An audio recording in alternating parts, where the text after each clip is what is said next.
पड़ा है। कहाँ पर है? झालावाड़। झालावाड़ में बना हुआ गागरोन का जो दुर्ग है, इस दुर्ग की स्थापना करवाने वाले ये राजा थे।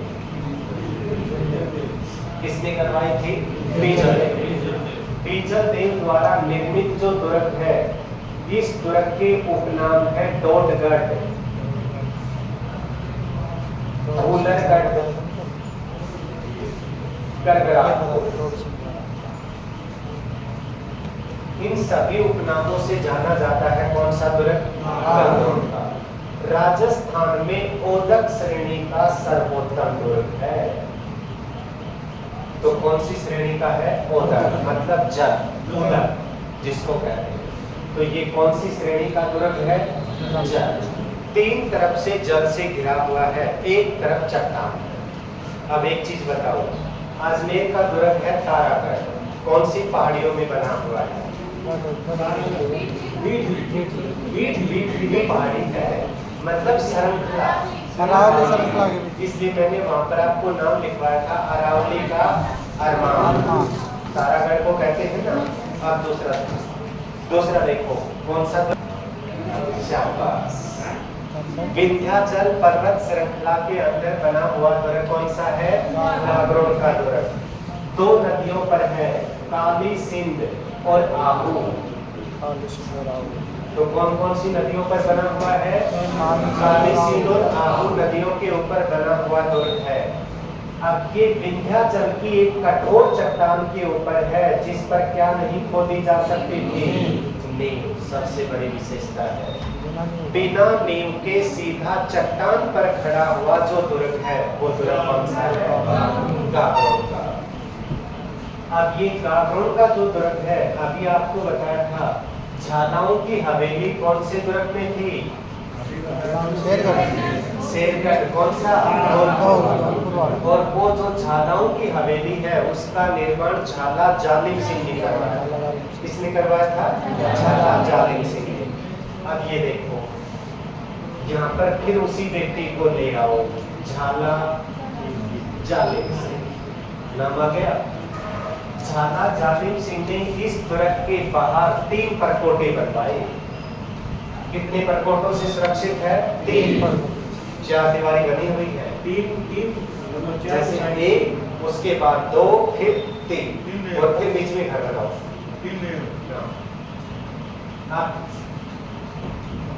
ये लेयर प्लास्टिक में होते हैं, आप वो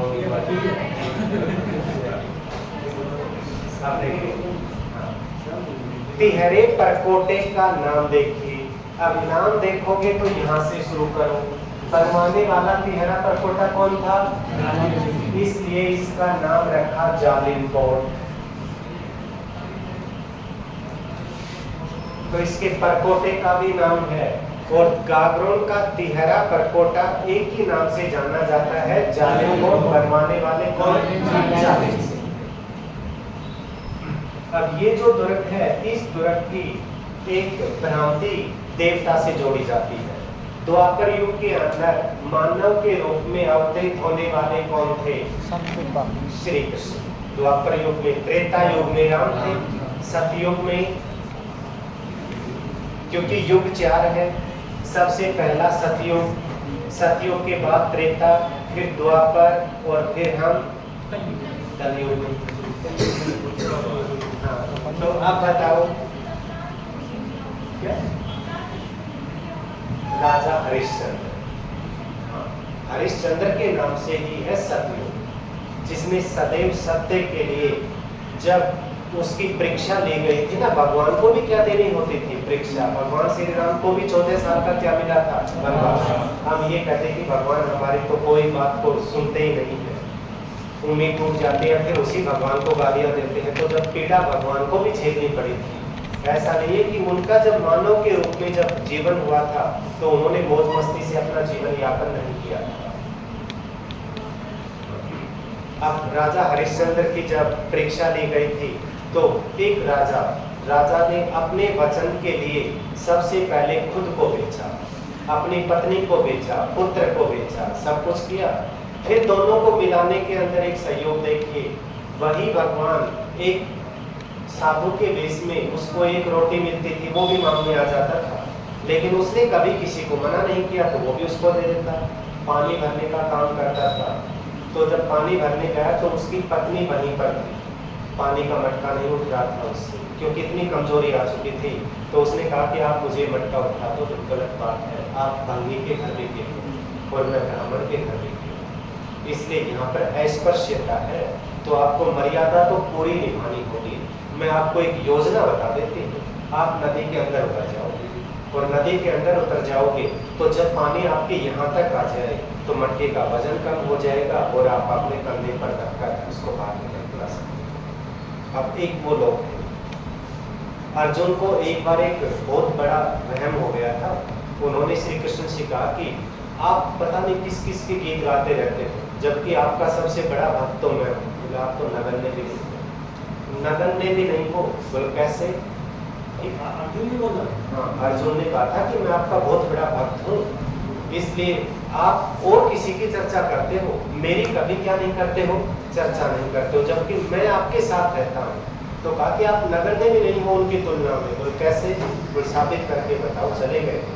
राजा मोरध्वज का नाम सुना होगा, ठीक है, एक लकड़हारे था, लकड़हारे के प्राण निकले, प्राण मोर में डले थे, मोर से फिर राजा बना था, तब उसका नाम रखा गया था मोरध्वज।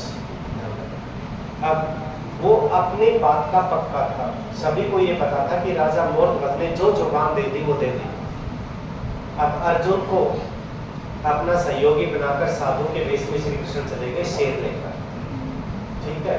अब वहाँ कहा कि राजन भोजन चाहिए, तो बैठिए ब्राह्मण देव, भोजन मिलेगा, तो भोजन पहले हमारा शेर करेगा, उसके बाद करेंगे। तो शेर के लिए भी भोजन का प्रबंध करवाया जाएगा। तो शेर वो भोजन नहीं खाता जो आप खिलाओगे, शेर आपका जो बच्चा है उसी का भोजन करेगा।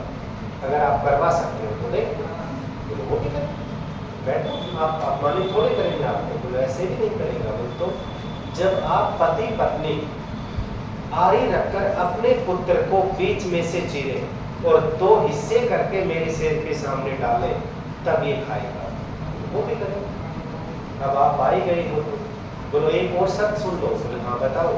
आंखों में आंसू नहीं आने चाहिए, मुस्कुराते हैं। जब आप भोजन करवा रहे हो तो खुश होकर करवा रहे हो, ऐसा नहीं है कि मुस्कुराते हुए या रोकर।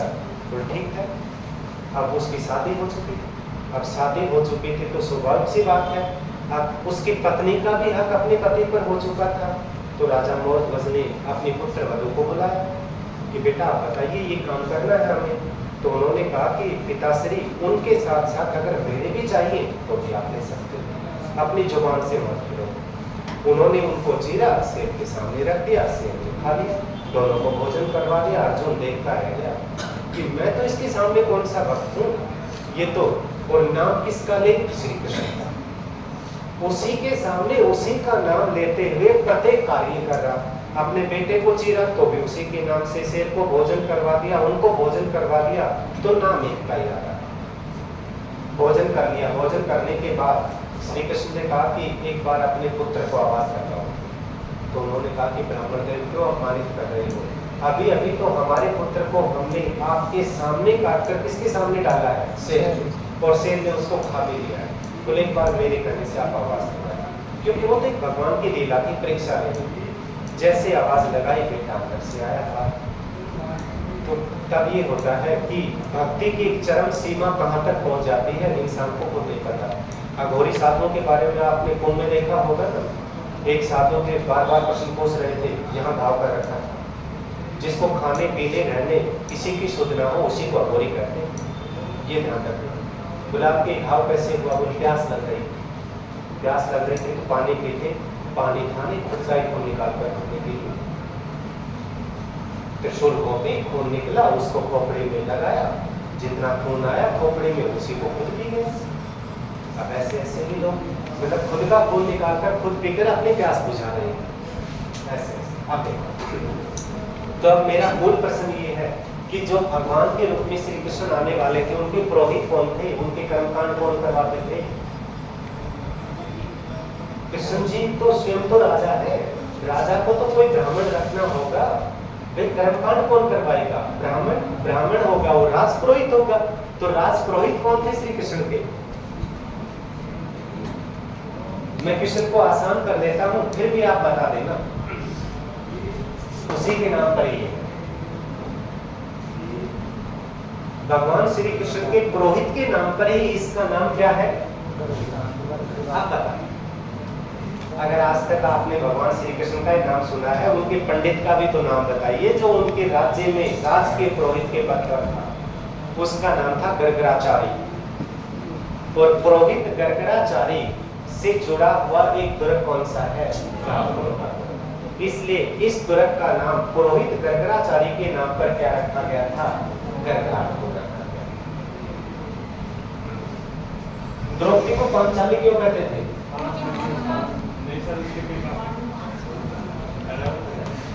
बताओ बताओ, ये भी एक दुर्ग में पड़ता है, नागौर के दुर्ग में। सर वो राजा पांचाली पुत्री थी सर उसकी पांचाली। पांचाल नरेश का नाम क्या था?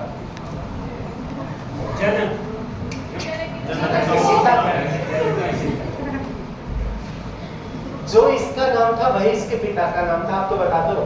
द्रौपद। द्रौपद नहीं, द्रौपद।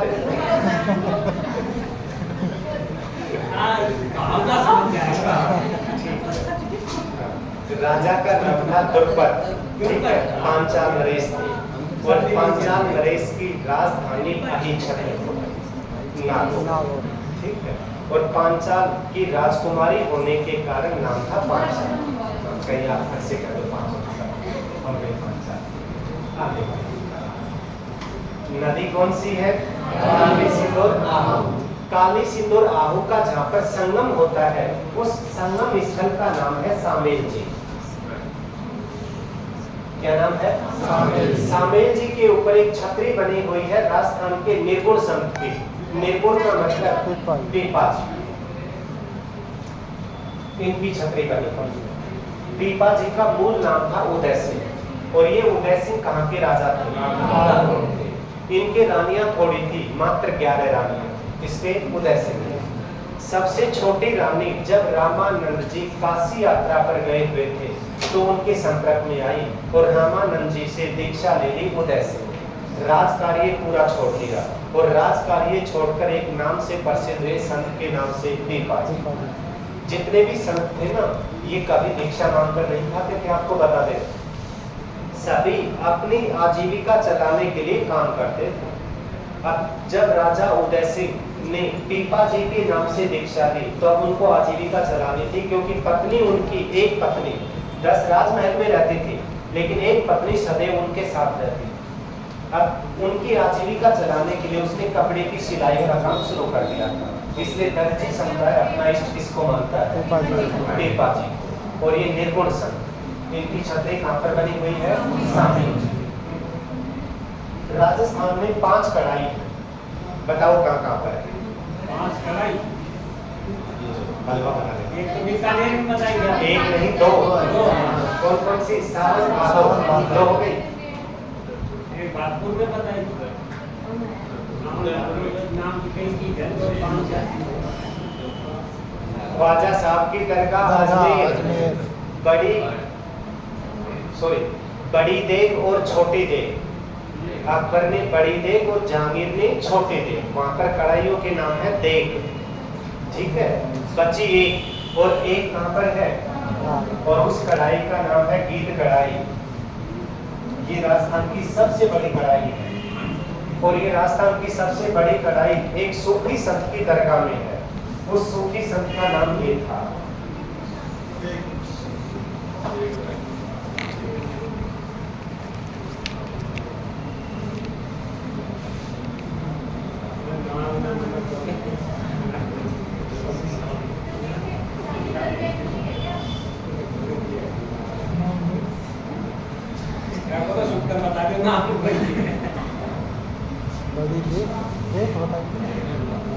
बड़ी देर छोटी देर है। नाम पढ़ो। शेख अब्दुल हमीदुद्दीन नागौरी सोहरावर्दी। ये राजस्थान में एक नाम से प्रसिद्ध थे, मीठे महाबली साहब के नाम से। अब इस मीठे महाबली साहब की दरगाह के अंदर रखी हुई कढ़ाई कौन सी है? गीत कढ़ाई। अब दूसरा देखो, गीत नाम है इसका, किसका नाम है? पहाड़ी का। जब भी गागरों के अंदर किसी को मृत्यु दंड देना होता था तो मृत्यु दंड देने के लिए उसको कौन सी पहाड़ी पर ले जाते थे? गीत पहाड़ी पर। और गीत पहाड़ी पर ले जाकर नीचे खाई में धक्का दे दिया जाता था और उस व्यक्ति को मृत्यु दंड दिया जाता था। तो यहाँ पर पहाड़ी का नाम भी क्या है? गीत। और कढ़ाई का नाम भी क्या है? गीत है। दूसरा देखो, होली के 8वें दिन किसकी पूजा करते हो? बागशोड़ा। शीतला माता। शीतला माता कहाँ पर है? चाकसू में। और किसकी सवारी? गधे की। कौन से रोग से रक्षा करती है? विशेषता क्या है? खंडित मूर्ति, ये खंडित मूर्ति, खंडित मूर्ति पूजा। कौन सा मंदिर है यहाँ पर? शीतला माता मंदिर। यहाँ पर मंदिर ये बना हुआ है, कौन सा मंदिर बना हुआ है? मधुसूदन जी का मंदिर, शीतला माता का मंदिर और औरंगजेब द्वारा निर्मित एक बुलंद दरवाजा। कौन सा दरवाजा है? बुलंद दरवाजा। किसके बाहर है? दरगाह के बाहर। जिसका निर्माण किसने करवाया था? औरंगजेब। अब दूसरा देखो, इस दुर्ग के अंदर टोटल साके कितने हुए? 2। पहला साका हुआ 1423, दूसरा साका हुआ 1444। 1423 में यहाँ के राजा थे अचलदास और गागरोन के अंदर राजपूतों की जो शाखा थी वो थी खींची। कौन से राजपूत थे यहाँ पर? खींची राजपूत थे।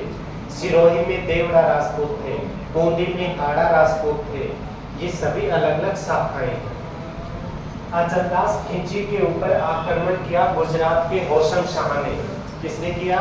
होशंग शाह ने। अब होशंग शाह ने जब आक्रमण किया तो दुर्ग की रक्षा करते हुए केसरिया किसने किया? अचलदास ने। और अचलदास ने केसरिया किया और महिलाओं ने जौहर किया। और ये दुर्ग का कौन सा शाखा हो गया? पहला शाखा। राजस्थान में ये बताओ, हनुमान चालीसा कौन सी भाषा में है?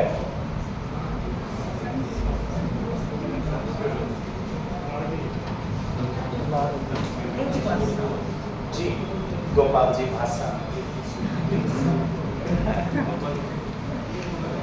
बताइए। बता नहीं पता? इतनी बार आपने, एक बात बताओ, कोई बच्चा ऐसा है जिसने आज तक हनुमान चालीसा ना पढ़ा? कोई नहीं होगा। पढ़ तो लेते हैं, ऑप्शन दे, वो भाषा के ऑप्शन जो रोज पढ़ते हैं। बताओ आप। बिल्कुल शाबाश। आपकी क्लास में पीछे पीछे से आंसर आया, आपको नहीं सुना? क्या नहीं? अवधि। आप देखिए, जब हनुमान चालीसा को पढ़ोगे तो आपको कुछ शब्द उसमें संस्कृत में मिलेंगे, कुछ शब्द आपको हिंदी में मिलेंगे। आधी हिंदी और आधा संस्कृत जब दोनों को जोड़कर लिखा जाता है तो उस भाषा को कहते हैं अवधी भाषा। अवधी भाषा की सर्वोत्तम रचना का नाम है रामचरितमानस, तुलसीदास की रचना। और तुलसीदास ने लिखा था क्या? हनुमान चालीसा। दोनों उसी की रचनाएं हैं। और तुलसीदास जी एक भाषा में माहिर थे, अवधी भाषा। ठीक है। अब दूसरा देखो, लिखने की शैली 2 होती है भाग, या तो आप गद्य में लिखोगे या पद में लिखोगे। ठीक है। और अगर आपने गलती से दोनों को जोड़ दिया तो क्या हो जाएगा? बताओ। जैसे मैंने अभी आपको बताया कि भाई आधी हिंदी और आधा संस्कृत, कौन सी भाषा हुई? अवधी। अब लिखने के 2 भाग, गद्य और पद। ठीक है। अगर दोनों को जोड़ दिया, शाबाश। चंपू शैली। चंपू शैली उसी को कहते हैं जिसमें गद्य और पद दोनों एक साथ। अब दूसरा देखो, राजस्थान में अगर आपने गद्य और पद को एक साथ लिख दिया तो वो चंपू शैली नहीं कहलाएगी। राजस्थान में उसका नाम क्या होता? मैं बता देता हूँ। अगर आप इसकी रचना का नाम मुझे बता दें तो एक बार।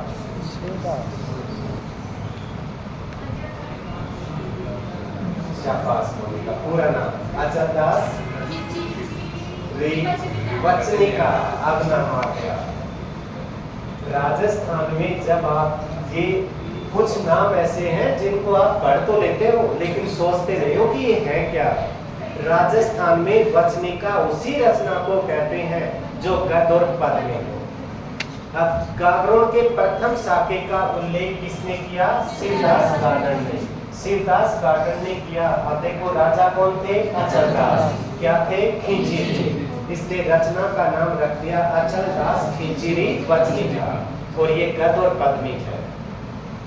दूसरा शाखा हुआ 1444। यहाँ के राजा थे पालन सिंह। कौन से राजा थे? पालन सिंह।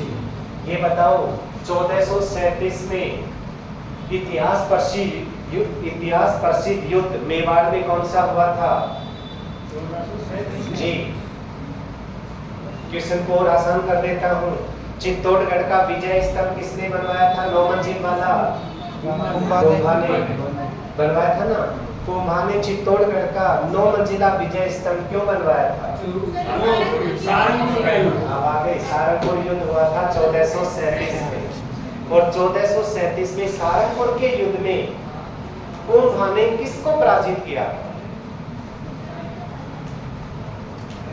उसी राजा ने यहाँ आक्रमण किया। इसलिए 2 क्वेश्चन एक साथ तैयार। उस राजा का नाम था मालवा के सुल्तान महमूद खिलजी प्रथम, जिसको 6 महीने बंदी बनाकर चित्तौड़गढ़ में रखा गया था। याद आया? ठीक है। मालवा के सुल्तान महमूद खिलजी प्रथम ने आक्रमण किया किसके ऊपर? गागरोन पर। और गागरोन पर आक्रमण जब किया था तब राजा कौन थे? पालन सिंह। पालन सिंह जंगलों में भाग गए। यहाँ पर केसरिया किया था किसने किया था? धीरज देव ने। जबकि जंगल में भटकते समय भीलों के हाथों मारा गया था कौन? पालन सिंह। और दूसरा शाखा हो गया 1444 में। अब एक चीज बताइए, भाषा साहित्य और बोलियों की जब चर्चा करें तो मैं कुछ हिस्सा आपको बता चुका हूँ साहित्य में। पृथ्वीराज राठौड़ कहाँ के थे? राठौड़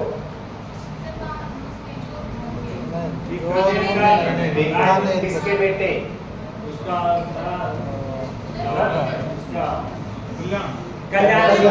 ठीक है।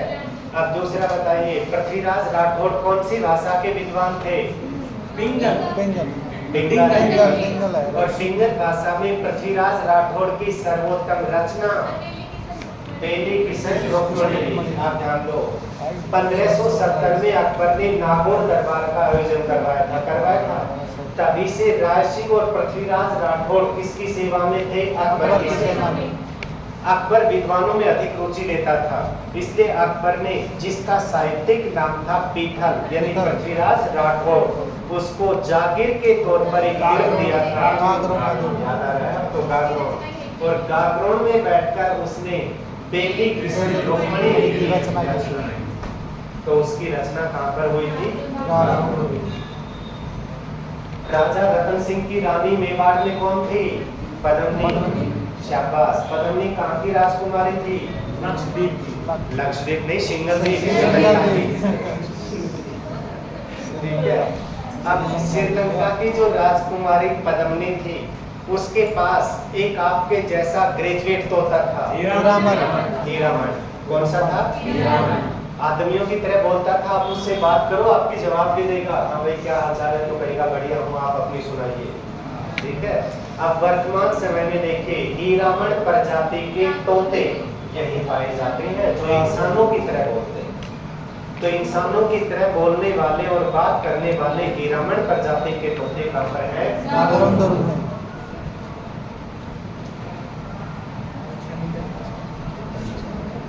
कौन से जिले में है? जिला कौन सा है?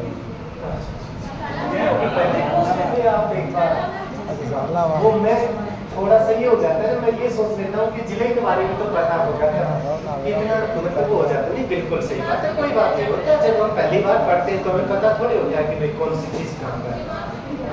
लेकिन ये मैं खुद ही भूल गया था इसका जिला बताना आपको। संस्थापक कौन है? टोडा के परमार शासक। कहाँ के शासक? टोडा के परमार शासक बीजादेव।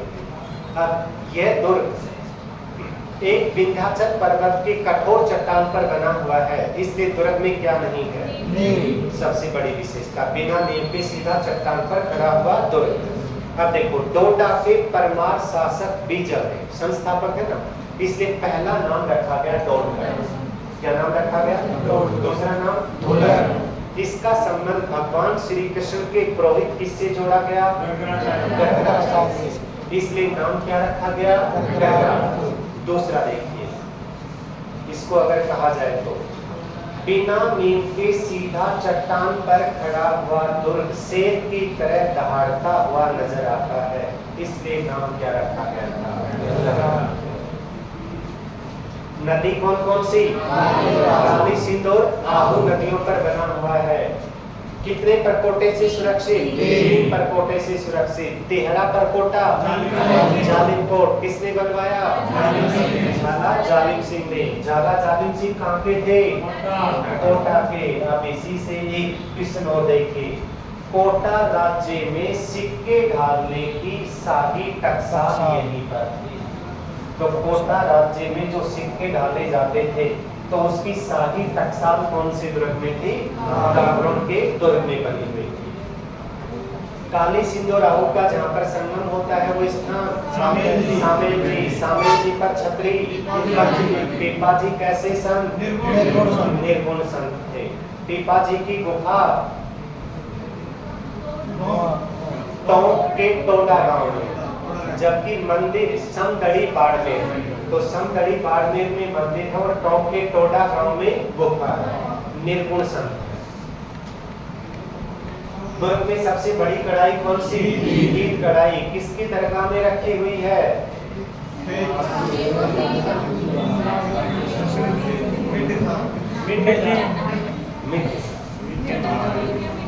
देखो, गीत किसका नाम है? पहाड़ी का नाम है। उस पहाड़ी का इस्तेमाल किस लिए किया जाता था? लेने के लिए पहाड़ी से नीचे गिरा दिया जाता था। कौन सा मंदिर? कौन सा मंदिर? मधुसूदन मंदिर दुर्ग में बने हुए हैं। कौन सी प्रजाति के तोते? ग्रामीण प्रजाति के तोते पाए जाते हैं। साके कितने हुए? कब का? 1444 में किसके समय? केसरिया किसने किया? धीरज देव, जिसका दूसरा नाम है धीरा। और प्रथम साके का उल्लेख किसने किया? कौन सी रचना में? की चिरी बचने का। जागीर के तौर पर अकबर ने तुरंत किसको दिया था? पृथ्वीराज राठौड़ ने टिग्रित भाषा में किसकी रचना? किशन बेदी नहीं, बेदी किशन रुक्मणी ने। बताने क्या आएगा?